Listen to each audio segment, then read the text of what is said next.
Alright guys, welcome back. So I have to be honest with you, when this free SS character selector event first dropped, I was fully prepared to suffer.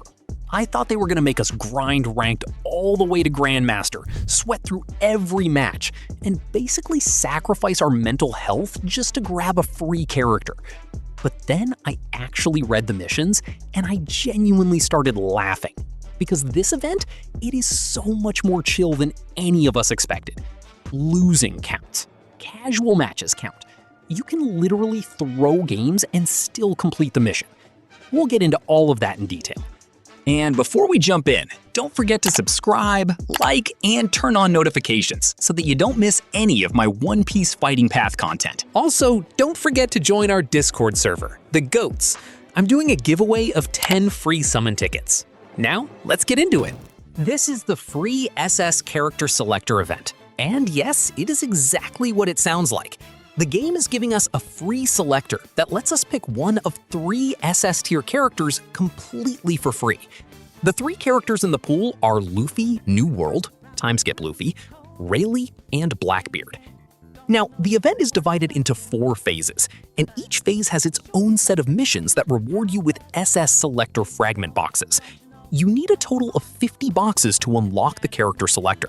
Here's how it breaks down. Phases 1 and 2, already completed for most players, 30 boxes total. Phase 3, currently live, 10 more boxes. Phase 4, upcoming week, final 10 boxes. If you've been logging in and doing the early phases consistently, you should already be sitting on around 20 boxes heading into Phase 3. If you missed some of the earlier content, don't panic. Some of it can be purchased with approximately 100 golden fruits currency, though I'd recommend checking in-game for the exact amount since that can shift. Phase 2 has also ended. Same deal. If you missed it, you can purchase it with 100 golden fruits.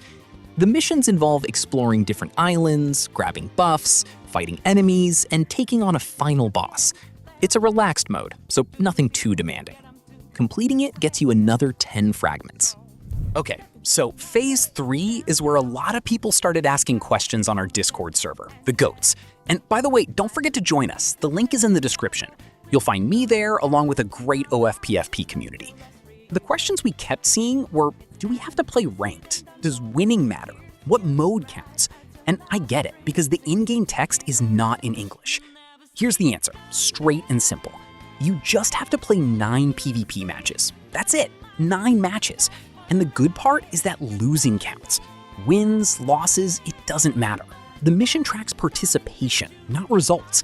You can queue up, get absolutely demolished in 10 seconds, and that match still counts towards your progress. On top of that, classic mode counts, not just ranked. So if you've been grinding your way up the ranked ladder and stressing about losing your rank, you can completely step away from that for this mission. Go play casual classic matches and your Phase 3 progress will stack up just fine.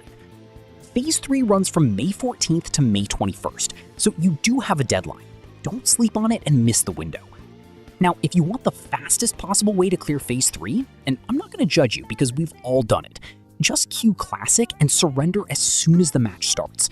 You'll get matched, the game registers the PvP match, you surrender, the mission ticks up. Repeat 9 times and you're done.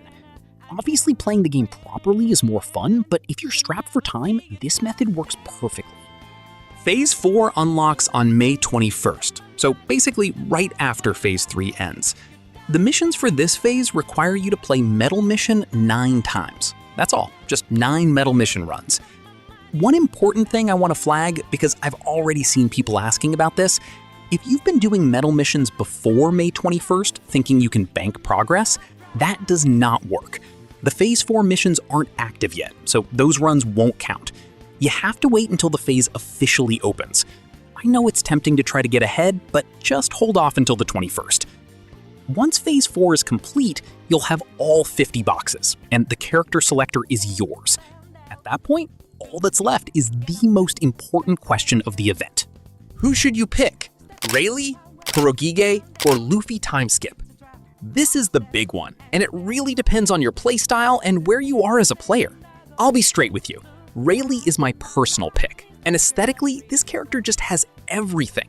The aura is incredible, the animations are clean, and there's something about his playstyle that makes enemy players genuinely frustrated when they're on the losing end of his combos. He's the kind of character that looks cool whether you win or lose. But REYLEIGH is a high mechanics character. You cannot just mash skills and expect to do well. He requires you to understand combo timing, counter windows, and situational decision-making. If you're still getting a feel for the game's fundamentals, REYLEIGH is going to feel punishing until you invest real time into learning it. Kurogije, or Blackbeard, is a ranged character, and there's definitely a temptation to think that playing from a distance makes things easier. That is not the case here. Kurogije actually shares a lot of characteristics with REYLEIGH in terms of mechanical depth. He needs proper positioning, smart use of his abilities, and specific knowledge of when to initiate engagements. The payoff is there, but you need to put in the work to understand how he functions optimally. Luffy New World is the safest and most accessible option in this selector. His combos are relatively straightforward, his kit is intuitive, and the learning curve is one of the most forgiving in the game. If you're newer to One Piece fighting path, or you just want a reliable character that you can pick up quickly and still perform with, Luffy New World is genuinely the right call. He's not a weak choice by any means. He's strong, he's practical, and the fact that he's approachable doesn't mean he lacks depth. It just means you get to feel effective sooner, and you can dig into the advanced stuff at your own pace. Drop a comment below telling me who you're picking, REYLEIGH, Blackbeard, or Luffy New World. I'm genuinely curious about your choice. If you found this helpful, hit that like button, subscribe if you're new, and turn on notifications so you never miss One Piece Fighting Path content. I drop guides, tier lists, and event breakdowns consistently, so you'll want to stay plugged in, especially with the Ace Alabasta banner is near. And if you want to talk OPFP with people who actually know the game, come join the GOATs, our Discord server. The link is in the description. It's a great community, I'm active in there, and it's the best place to ask questions, find teammates, and stay up to date on everything happening in the game.